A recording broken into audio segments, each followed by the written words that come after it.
নমস্কার দর্শক বন্ধুরা, আজকের এই ভিডিওতে জানাবো কিভাবে আপনি তীর্থ ভিসা নিয়ে ভারতে গিয়ে সরাসরি দুর্গাপূজায় অংশগ্রহণ করতে পারেন। অনেকেই এই সময়টা বেছে নেন মা দুর্গার দর্শনের জন্য, কিন্তু কিভাবে যাবেন, কেমন ভিসা লাগবে, কি কাগজপত্র লাগবে, এইসব প্রশ্নের উত্তর থাকছে আজকের এই ভিডিওতে। কারণ আগামী 10ই সেপ্টেম্বর থেকে চালু হতে যাচ্ছে ট্যুরিস্ট ভিসার আবেদন। এই ভিসা নিয়ে আপনারা কলকাতা সহ ভারতের বিভিন্ন স্থানে দর্শন করে দুর্গাপূজায় অংশগ্রহণ করতে পারবেন এবং এই ভিসাটা 30 দিনের জন্য দেয়া হবে, এমনটাই ভারতীয় হাই কমিশনার থেকে আজকে বিশেষ একটা বিজ্ঞপ্তিতে জানানো হয়েছে। আজকের এই ভিডিওতে আমরা এই তীর্থ ভিসা রিলেটেড বিস্তারিত আলোচনা করব, তাই ভিডিওটি ধৈর্য সহকারে শেষ পর্যন্ত দেখবেন আপনারা। আর আপনি যদি আমাদের চ্যানেলে নতুন দর্শক হয়ে থাকেন তাহলে অবশ্যই চ্যানেলকে সাবস্ক্রাইব করে আমাদের সাথেই যুক্ত থাকুন। আমরা কিন্তু ভারতীয় ভিসা রিলেটেড আপডেট সবার আগে দেওয়ার চেষ্টা করি। তো চলুন মূল যে আলোচনা, সে আলোচনা আমরা শুরু করি।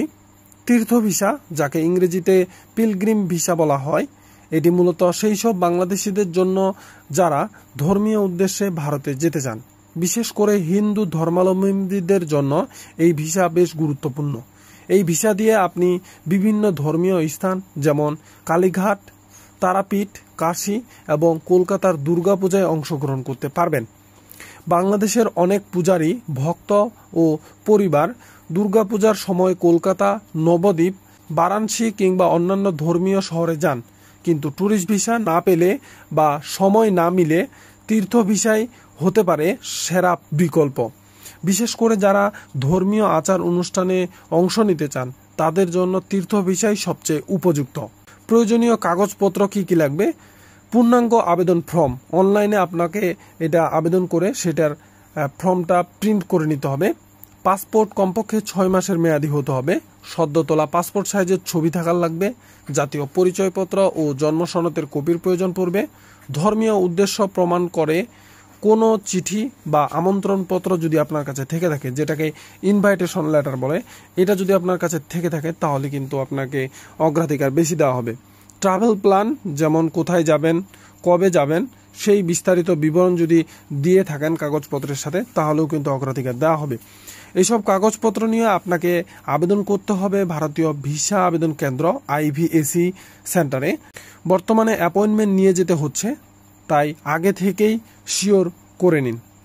দুর্গাপূজা 2025 সালের অক্টোবরের প্রথম সপ্তাহে পড়েছে, তাই সেপ্টেম্বরের মাঝামাঝি বা আগেই আপনার ভিসা আবেদন করে ফেলুন, কারণ ভিসা প্রসেসিংয়ে 7 থেকে 15 দিন পর্যন্ত সময় লাগতে পারে।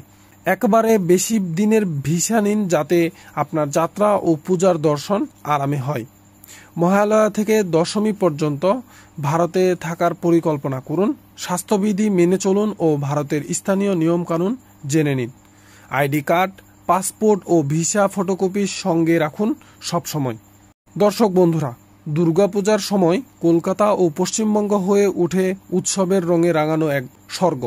মা দুর্গার পূজারত মুখ, ভাসান আর বিসর্জনের অসাধারণ দৃশ্যগুলো নিজ চোখে দেখার এক অভিজ্ঞতা। তীর্থ ভিসা নিয়ে আপনি খুব সহজেই এই আনন্দের শরিক হতে পারেন। এখনই প্রস্তুতি নিন, কাগজপত্র গুছিয়ে ফেলুন। আর এই ভিডিওটি ভালো লাগলে অবশ্যই একটি লাইক দিন, বন্ধুদের সাথে শেয়ার করুন যারা ভারতে গিয়ে তীর্থ ভিসার নিয়ে দুর্গাপূজায় অংশগ্রহণ করতে চায়। আর এমন আরও আপডেট পেতে, ভারতীয় ভিসা রিলেটেড আপডেট সবার আগে পেতে অবশ্যই সাবস্ক্রাইব করে আমাদের সাথেই যুক্ত থাকুন। তো আজকের এই ভিডিও এখানেই শেষ করতে হচ্ছে। দেখা হচ্ছে নতুন কোনো আপডেট ভিডিওতে।